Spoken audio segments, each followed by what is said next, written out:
तो जय हिंद जय भारत दोस्तों, आप सभी को हमारे यूट्यूब चैनल एक के बी क्लास पे स्वागत है। तो आज के इस वीडियो में आपका भाई बताने वाला 10th क्लास के संस्कृत में जितने भी चैप्टर हैं उन चैप्टर के कुछ इंपॉर्टेंट क्वेश्चन को समझते हैं। तो आइए, तो हमारा पहला चैप्टर क्या है? मंगलम। तो आइए इसके प्रश्न को समझते हैं। तो इसका पहला प्रश्न क्या है? इसका पहला प्रश्न है, पाटलिपुत्र वैभव पाठ में किस नगर का वर्णन है? तो पाटलिपुत्र। तो इसी तरह हमारा अगला प्रश्न क्या है? तो पाटलिपुत्र किस राज्य की राजधानी है? तो बिहार की राजधानी। अगला है, पाटलिपुत्र किस नदी के किनारे स्थित है? तो गंगा नदी किनारे है। इसी तरह हमारा अगला प्रश्न है, पाटलिपुत्र का बुद्ध काल के समय क्या नाम था? तो पाटलीग्राम। तो इसी तरह हमारा अगला प्रश्न है, गांधी सेतु पुल कहाँ पर स्थित है? तो पाटलिपुत्र में। तो हमारा अगला प्रश्न है, नगर की पालिका देवी कौन है? तो पटन देवी। तो इसी तरह हमारा अगला प्रश्न है, पाटलिपुत्र में किस महापुरुष का जन्म स्थल है? तो गुरु गोविंद सिंह का। तो इसी तरह हमारा अगला प्रश्न है, चंद्रगुप्त मौर्य किस वंश के संस्थापक थे? तो मौर्य वंश का। तो इसी तरह हमारा अगला प्रश्न है, सिखों के 10वें गुरु कौन थे? तो गुरु गोविंद सिंह। तो इसी तरह हमारा अगला प्रश्न है, यूनान का राजदूत कौन है? तो मेगास्थनीज है। तो इसी तरह हमारा अगला प्रश्न है, किस काल में पटना का नाम प्रसिद्ध हुआ? तो मध्यकाल में। तो इसी तरह हमारा अगला प्रश्न क्या है, गोल घर अवस्थित है कहाँ? तो पटना में। तो इसी तरह हमारा अगला प्रश्न है, पाटलिपुत्र का इतिहास कितना वर्ष पुराना है? तो लगभग 2500 वर्ष पुराना है। तो इसी तरह हमारा अगला प्रश्न है, एशिया महादेश का सबसे बड़ा सेतु कौन है? तो गांधी सेतु। तो इसी तरह हमारा अगला प्रश्न है, कैमोदी महोत्सव कहाँ मनाया जाता है? तो पाटलिपुत्र में। तो इसी तरह हमारा अगला प्रश्न है, किसके शासनकाल में पाटलिपुत्र की सुरक्षा व्यवस्था उत्कृष्ट थी? तो चंद्रगुप्त मौर्य के शासनकाल में। तो इसी तरह अब पहला चैप्टर में आपके इतना ही सा क्वेश्चन पूछे जा सकते हैं, मंगलम पाठ में। इतना ही सा पूछा जा सकता है। तो हमारा अगला चैप्टर कौन सा है? तो हमारा अगला चैप्टर है आलस कथा। तो आइए इसके प्रश्न को समझते हैं। आलस कथा पाठ कहाँ से संकलित है? तो पुरुष परीक्षा से संकलित है। तो इसी तरह हमारा अगला प्रश्न क्या है, आलस कथा पाठ के लेखक कौन है? तो विद्यापति हैं।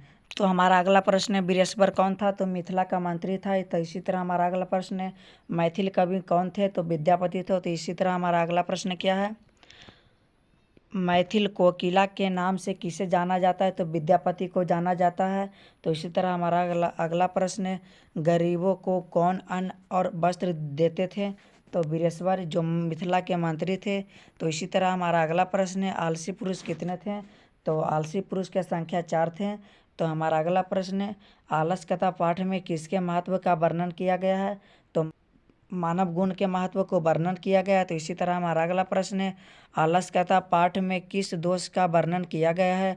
तो आलस्य का वर्णन किया गया है। तो इसी तरह हमारा अगला प्रश्न है, आलस कथा किस प्रकार की कथा है? तो व्यंग्यात्मक कथा है। तो इसी तरह हमारा अगला प्रश्न है, मनुष्यों को कौन नष्ट कर देता है? तो आलस्य नष्ट कर देता है।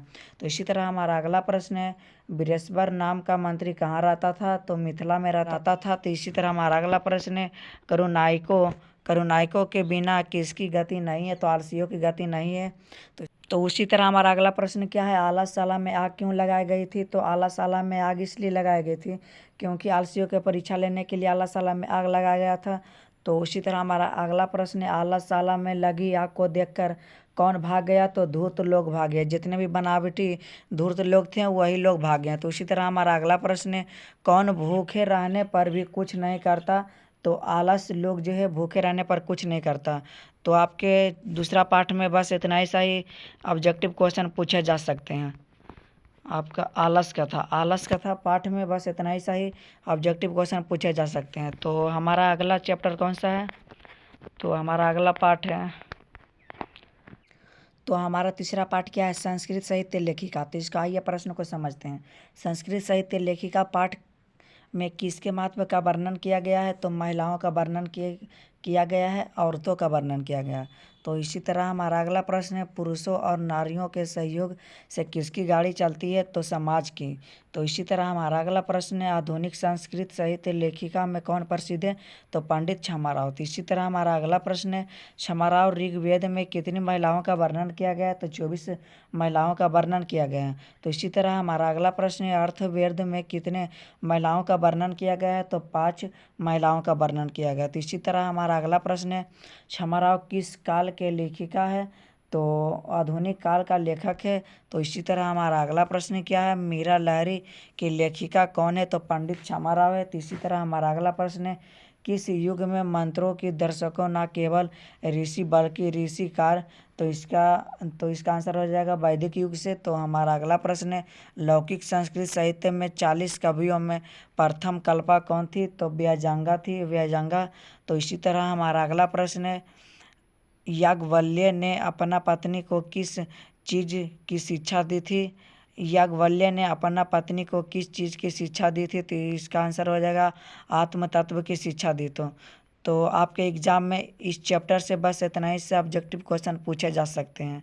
तीसरा चैप्टर है संस्कृत साहित्य लेखिका। संस्कृत साहित्य लेखिका से आपके एग्जाम में इतना ही से ऑब्जेक्टिव क्वेश्चन पूछे जा सकते हैं। तो आइए चौथा चैप्टर क्या है हमारा, भारतीय संस्कार। तो आइए भारतीय संस्कार के प्रश्न को समझ लेते हैं। तो भारतीय संस्कार कितने हैं, तो 16 हैं। तो अगला है भारतीयों में संस्कार से किसका निर्माण होता है, तो व्यक्तित्व का निर्माण होता है। तो इसी तरह हमारा अगला प्रश्न है, संस्कारों को कितने भागों में बांटा गया है, तो 5 भागों में बांटा गया। तो आइए इसी तरह हमारा अगला प्रश्न है, बचपन में कितने संस्कार होते हैं, तो 6 संस्कार होते हैं। तो इसी तरह हमारा अगला प्रश्न है, मरने के बाद कितने संस्कार होते हैं, तो 1 संस्कार होते हैं। तो इसी तरह हमारा अगला प्रश्न है, किस संस्कार के द्वारा मनुष्य गृहस्थ जीवन में प्रवेश करता है, तो विवाह संस्कार के। तो इसी तरह हमारा अगला प्रश्न, मरने के बाद कौन सा संस्कार संपन्न होता है, तो अंत्येष्टि संस्कार संपन्न होता है। तो इसी तरह हमारा अगला प्रश्न है, अंत्येष्टि संस्कार कब होता है, तो मरने के उपरांत होता है। तो इसी तरह हमारा अगला प्रश्न क्या है, अक्षर आरंभ करना किस संस्कार के अंतर्गत आता है, तो शिक्षा के अंतर्गत आता है। तो इसी तरह हमारा अगला प्रश्न है, पदी किस संस्कार के अंतर्गत आता है, तो विवाह संस्कार के अंतर्गत आता है। तो इसी तरह हमारा अगला प्रश्न है, सिंदूर दान किस संस्कार के अंतर्गत आता है, तो विवाह संस्कार के अंतर्गत आता है। तो आपके एग्जाम में पार्ट 4 से ही इतना ही प्रश्न पूछे जा सकते हैं। पार्ट 4 हमारा क्या है, भारतीय संस्कार। तो आइए इसी तरह हमारा अगला पार्ट क्या है, तो कर्मवीर। तो आइए इसके प्रश्न को समझते हैं। कर्मवीर कथा समाज के किस वर्ग की कथा है, तो दलित वर्ग की कथा है। तो इसी तरह हमारा अगला प्रश्न है, भिखनटोला किस प्रांत में है, तो बिहार में है। कर्मवीर कहाँ का रहने वाला था, तो भिखनटोला का रहने वाला था। तो इसी तरह हमारा अगला प्रश्न है, कर्मवीर कौन था, तो राम परवेश राम था।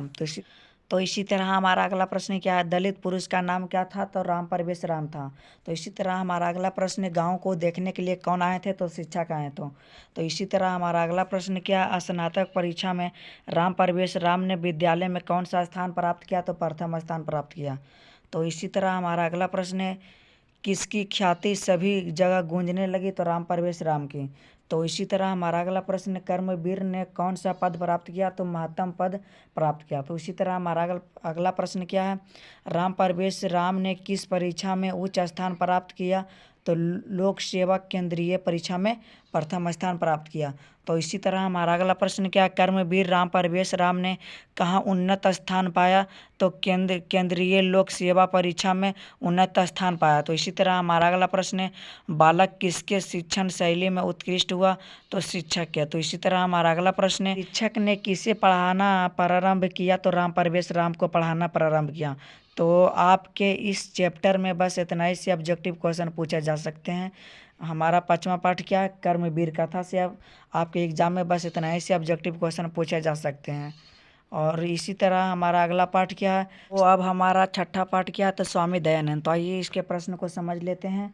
आर्य समाज की स्थापना किस नगर में हुई, तो मुंबई में। तो इसी तरह हमारा अगला प्रश्न क्या है, स्वामी दयानंद का जन्म किस ग्राम में हुआ था, तो टंकारा में हुआ था। तो इसी तरह हमारा अगला प्रश्न क्या है, स्वामी दयानंद कौन थे, तो आर्य समाज के संस्थापक थे। तो इसी तरह हमारा अगला प्रश्न है, समाज सुधारक कौन थे, तो स्वामी दयानंद। तो इसी तरह हमारा अगला प्रश्न है, स्वामी दयानंद का जन्म किस प्रांत में हुआ था, तो गुजरात में। तो इसी तरह हमारा अगला प्रश्न है, आर्य समाज की स्थापना कब हुई, तो 1875 ईस्वी में हुई थी। तो हमारा अगला प्रश्न है, स्वामी दयानंद का नाम क्या था, तो मूल शंकर बचपन का नाम था। तो इसी तरह हमारा अगला प्रश्न है, किसके कहने पर स्वामी दयानंद ने वैदिक ग्रंथ का प्रचार किया, तो बिरजानंद के कहने पर स्वामी दयानंद ने वैदिक ग्रंथ का प्रचार किया। तो इसी तरह हमारा अगला प्रश्न क्या है, कौन मूर्ति पूजा के विरोधी थे? तो स्वामी दयानंद। के माता पिता किसके उपासक थे? तो भगवान शिव के उपासक थे। तो इसी तरह हमारा अगला प्रश्न क्या है? आर्य समाज के संस्थापक कौन थे? तो स्वामी दयानंद। तो इसी तरह हमारा अगला प्रश्न क्या है? हिंदू समाज को छोड़कर किसने धर्मांतर अपनाया? तो दलितों ने। तो इसी तरह हमारा अगला प्रश्न है, स्वामी दयानंद का जन्म कहाँ हुआ था? तो गुजरात के टंकारा ग्राम में हुआ था। तो आपके इस पार्ट से बस इतना ही से ऑब्जेक्टिव क्वेश्चन पूछे जा सकते हैं। तो इसी तरह हमारा अगला पार्ट क्या है? तो अगला पार्ट हमारा है हितोपदेश। हितोपदेश से आइए इसके प्रश्न को समझते हैं। तो हितोपदेश यहाँ से है, हितोपदेश चैप्टर यहाँ से स्टार्ट होता है। तो व्याघ्रपति कथा के रचनाकार कौन है? तो नारायण पंडित है। तो हमारा अगला प्रश्न है, व्याघ्रपति कथा किस ग्रंथ से लिया गया है? तो हितोपदेश से लिया गया है। तो इसी तरह हमारा अगला प्रश्न क्या है?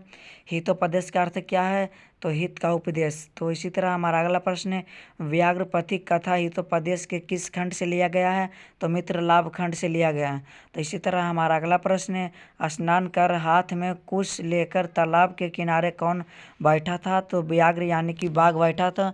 तो इसी तरह हमारा अगला प्रश्न क्या है? पथिक को किसने मारा? तो व्याघ्र ने मारा। तो इसी तरह हमारा अगला प्रश्न है, पथिक कहाँ फंस गया था? तो कीचड़ में फंस गया था। तो इसी तरह हमारा अगला प्रश्न है, क्रिया किसके बिना भार स्वरूप हो जाता है? तो ज्ञान के बिना भार स्वरूप हो जाता है। तो इसी तरह हमारा अगला प्रश्न है, व्याघ्रपति कथा से क्या दुष्परिणाम प्रकट होता है? तो लोभ। तो इसी तरह हमारा अगला प्रश्न, कौन लोभ से प्रभावित हो गया? तो पथिक हो गया। तो इसी तरह हमारा अगला प्रश्न है, लोभ मनुष्य को कहाँ ले जाता है? तो विनाश की ओर ले जाता है। तो इसी तरह हमारा अगला प्रश्न क्या है? वृद्ध व्याघ्र क्या देना चाहता था? तो सोने का कंगन देना चाहता था। तो आपके एग्जाम में इस चैप्टर से बस इतना ही से ऑब्जेक्टिव क्वेश्चन पूछे जा सकते हैं। तो इसी तरह हमारा अगला पाठ क्या है? विश्व शांति, पाठ नंबर 8। तो आइए इसके प्रश्न को समझ लेते हैं। विश्व शांति पाठ में कैसे वातावरण का चित्रण किया गया है? तो अशांति। तो इसी तरह हमारा अगला प्रश्न है, संसार के दुखों विषय क्या है? तो सार्वभौमिक अशांति। तो इसी तरह हमारा अगला प्रश्न क्या है? तो हमारा अगला प्रश्न है, अशांति मानवता का क्या कर रही है? तो विनाश कर रही है। तो इसी तरह हमारा अगला प्रश्न है, विनाश का भय किससे है? तो अस्त्र से है। तो इसी तरह हमारा अगला प्रश्न है, अनेकों राज्यों में परस्पर क्या चल रहे हैं? तो शीत युद्ध चल रहे हैं। तो इसी तरह हमारा अगला प्रश्न क्या है? युद्ध और शांति के कितने कारण है? तो 2 कारण है। तो इसी तरह हमारा अगला प्रश्न क्या है? क्रिया किसके बिना भार स्वरूप हो जाती है? तो ज्ञान के बिना। तो इसी तरह हमारा अगला प्रश्न क्या है? दुख को कौन बढ़ाता है? तो स्वार्थ बढ़ाता है। तो आपके एग्जाम में इस पार्ट से केवल बस इतना ही से ऑब्जेक्टिव क्वेश्चन पूछे जा सकते हैं। तो इसी तरह हमारा अगला पाठ क्या है? मंगलम, पाठ नंबर 9। तो आइए इसके प्रश्न को समझ लेते हैं। उपनिषद के रचनाकार कौन है? तो महर्षि वेद व्यास। तो इसी तरह हमारा अगला प्रश्न क्या है? मंगलम पाठ के रचनाकार कौन है? तो महर्षि वेद व्यास। तो आइए अगला प्रश्न को समझते हैं। मंगलम पाठ में कितने मंत्र संकलित हैं? तो 5 मंत्र संकलित हैं। तो आइए प्रश्न को अगला समझते हैं। अणु से भी छोटा क्या होता है? तो आत्मा होता है। तो इसी तरह हमारा अगला प्रश्न क्या है? किसकी जय होती है? तो सत्य की जय होती है। तो इसी तरह हमारा अगला प्रश्न क्या है? बहती नदी कहाँ मिलती है? तो समुद्र में मिलती है। तो इसी तरह हमारा अगला प्रश्न क्या है? जंतु के हृदय रूपी गुफा में क्या रिक्त है, यानी कि कौन रहता है? तो इसका आंसर हो जाएगा तत्व रहता है। तो अगला हमारा प्रश्न क्या है? देवलोक का मार्ग किससे प्राप्त होता है? तो सत्य से प्राप्त होता है। तो अगला प्रश्न हमारा क्या है? मृत्यु को वश में कौन कर लेता है? तो विद्वान कर लेता है। तो इसी तरह हमारा अगला प्रश्न क्या है? किसकी विजय नहीं होती? तो असत्य की विजय नहीं होती। तो इसी तरह हमारा अगला प्रश्न क्या है? उपनिषदों की संख्या कितनी है? तो 108 है। तो इसी तरह हमारा अगला प्रश्न क्या है? सत्य का मुंह किस पात्र से ढका है? तो हिरण्मय पात्र से ढका हुआ। तो आपके एग्जाम में इस पार्ट से बस इतना ही से ऑब्जेक्टिव क्वेश्चन पूछे जा सकते हैं, जिसका नाम है मंगलम। मंगलम पार्ट से बस इतना ही से ऑब्जेक्टिव क्वेश्चन पूछे जा सकते हैं। तो इसी तरह हमारा अगला पार्ट क्या है? भारत महिमा। तो आइए इसके प्रश्न को समझ लेते हैं। पुराण के रचनाकार कौन है? तो महर्षि वेद व्यास। तो अगला प्रश्न हमारा क्या है? किसकी महिमा सर्वत्र गाई जाती है, यानी कि किसकी महिमा सभी जगह गाई जाती है? तो भारत की महिमा सभी जगह गाई जाती है। तो हमारा अगला प्रश्न है, किस देश के गीत देवता भी गुनगुनाते हैं? तो भारत के। तो इसी तरह हमारा अगला प्रश्न है, किस देश में देवता बार बार जन्म लेते हैं? तो इसका आंसर हो जाएगा भारत में देवता बार बार जन्म लेते हैं। कौन प्रशंसा करते हैं? तो देवता करते हैं। भारत की महिमा कहाँ गाई जाती है? तो सभी जगह गाई जाती है। तो इसी तरह हमारा अगला प्रश्न है, जगत का गौरव कौन है? तो भारत है। इसी तरह हमारा अगला प्रश्न क्या है, भारत महिमा पाठ का प्रथम पद या श्लोक कहाँ से संकलित है? तो विष्णु पुराण से संकलित है। तो इसी तरह हमारा अगला प्रश्न क्या है, देवता क्या गाते हैं? तो गीत गाते हैं। तो आपके एग्जाम में बस इस चैप्टर से इतने सब्जेक्टिव क्वेश्चन पूछे जा सकते हैं। तो इसी तरह हमारा अगला चैप्टर क्या है, तो नीति श्लोक, जो आपके लगता है कि लास्ट चैप्टर नहीं, एक चैप्टर और है। तो आइए नीति श्लोक के कुछ प्रश्नों को समझ लेते हैं। नीति श्लोक के रचनाकार कौन है? तो महात्मा विदुर है। तो अगला प्रश्न क्या है, विदुर नीति में संकलित पाठ का नाम क्या है? तो नीति श्लोक है। तो इसी तरह हमारा अगला प्रश्न क्या है, किसके प्रश्न का उत्तर विदुर देते हैं? तो दृष्ट राज्य का। तो अगला प्रश्न है, नरक के कितने द्वार है? 3। तो अगला प्रश्न है, क्षमा किसकी हत्या करती है? तो क्रोध की। तो अगला प्रश्न है, कौन सर्वश्रेष्ठ धन है? तो धर्म। किसकी सुख की प्राप्ति होती है? तो अहिंसा का। तो इसी तरह हमारा अगला प्रश्न क्या है, कौन सा साधन है जिसके संतुष्ट मिलती है? तो विद्या से संतुष्ट मिलती है। तो हमारा अगला प्रश्न क्या है, किससे विद्या की रक्षा होती है? तो अभ्यास से। तो इसी तरह हमारा अगला प्रश्न क्या है, घर की लक्ष्मी होती है स्त्री। तो इसी तरह हमारा अगला प्रश्न क्या, उद्योग प्रगति की इच्छा रखने वाले मनुष्यों को कितने दोषों का त्याग कर देना चाहिए? तो 6 दोषों को त्याग कर देना चाहिए। तो इसी तरह हमारा अगला प्रश्न क्या, काम क्रोध और लोभ किसके? तो नर्क के हैं। तो आपके एग्जाम में इस पार्ट से बस इतने ही सब्जेक्टिव क्वेश्चन पूछे जा सकते हैं। और हाँ, अगर आप लोग हमारे यूट्यूब चैनल पर नए हैं तो चैनल को सब्सक्राइब कर दें, लाइक और शेयर भी करें। तो इसी तरह हमारा अगला पार्ट क्या, मंकदाकिनी वर्णन। तो आइए इसके प्रश्न को समझ लेते हैं। तो आइए अब इस पाठ के कुछ प्रश्न को समझ लेते हैं। मंकदाकिनी वर्णम पाठ के रचनाकार कौन है? तो महर्षि वाल्मीकि। तो हमारा अगला प्रश्न है, रामायण पाठ के रचनाकार कौन है? तो महर्षि वाल्मीकि। तो इसी तरह हमारा अगला प्रश्न क्या है, महर्षि वाल्मीकि अयोध्या कांड किस ग्रंथ का भाग है? तो रामायण का। तो इसी तरह हमारा अगला प्रश्न है, मंकदाकिनी नदी किस पर्वत के निकट प्रवाहित होती है? तो चित्रकूट नदी के। तो हमारा अगला प्रश्न, मंकदाकिनी का वर्णन रामायण के किस कांड में है? तो अयोध्या कांड में है।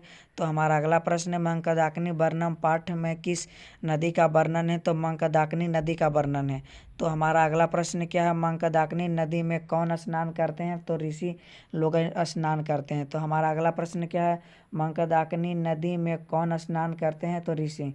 तो हमारा अगला प्रश्न क्या है, नाचने के समान कौन दिखता है? तो पर्वत। तो इसी तरह हमारा अगला प्रश्न क्या है, तो आपके इस चैप्टर से बस इतना ही सा ऑब्जेक्टिव क्वेश्चन पूछे जा सकते हैं। तो हमारा इसी तरह अगला पार्ट क्या है, कर्णस्य दानवीरता। तो आइए इसके प्रश्न को समझ लेते हैं। दानवीरता पाठ कहाँ से लिया गया है? तो कर्णभार से लिया गया है। तो इसी तरह हमारा अगला प्रश्न क्या है, सूर्यपुत्र कौन है? तो कर्ण।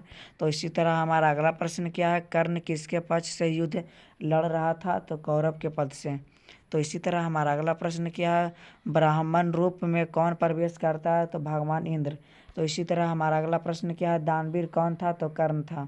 तो इसी तरह हमारा अगला प्रश्न क्या है, कर्ण किस देश का राजा था? तो अंग देश का राजा था। तो अगला प्रश्न क्या है, समय परिवर्तन के साथ कौन नष्ट हो जाता है? तो सब कुछ। तो इसी तरह हमारा प्रश्न क्या है, कर्ण कवच और कुंडल किसको दिया? तो इंद्र को दिया।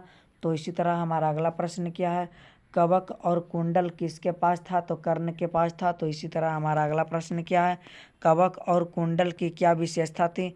तो इसका क्या विशेषता थी? तो उसे भेदा नहीं जा सकता है, यानी कि उसे कोई मार नहीं सकता, उसे पराजय नहीं किया जा सकता है।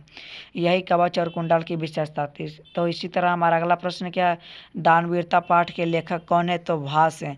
तो इस शास्त्रकार। तो आइए इसके भी प्रश्न को समझ लेते हैं। तो भारतवर्ष में किसकी महत्ता सबसे अधिक है? तो शास्त्र की महत्ता सबसे अधिक है। तो इसी तरह हमारा अगला प्रश्न क्या है, वर्ग में कौन प्रवेश करता है? तो शिक्षक। तो इसी तरह हमारा अगला प्रश्न क्या है, छात्र किसका अभिवादन करते हैं? तो शिक्षा का अभिवादन करते हैं। तो इसी तरह हमारा अगला प्रश्न क्या है? किसका व्याकरण प्रसिद्ध है? तो पाणिनि का व्याकरण प्रसिद्ध है। तो इसी तरह हमारा अगला प्रश्न क्या है? ज्ञान का शासक कौन होता है? तो शास्त्र होता है। तो इसी तरह हमारा अगला प्रश्न क्या है? मनुष्य को कर्तव्य और अकर्तव्य का बोध कौन कराता है? तो शास्त्र कराता है। तो इसी तरह हमारा अगला प्रश्न हमारा है, संख्या दर्शन के संस्थापक कौन थे? तो महर्षि गौतम। तो आज के इस वीडियो में हम लोग ने देखे कि 10th क्लास के संस्कृत में जितने भी चैप्टर हैं उन चैप्टर को किस तरह से आपके एग्ज़ाम में ऑब्जेक्टिव क्वेश्चन पूछे जाते हैं उसे समझे। अगर आप लोग चाहते हैं कि इस चैप्टर के सब्जेक्टिव क्वेश्चन भी लाएँ तो आप लोग हमारे चैनल को सब्सक्राइब कर दें, जिससे कि जब वीडियो अपलोड करें तो आपके पास सबसे पहले नोटिफिकेशन जा सके।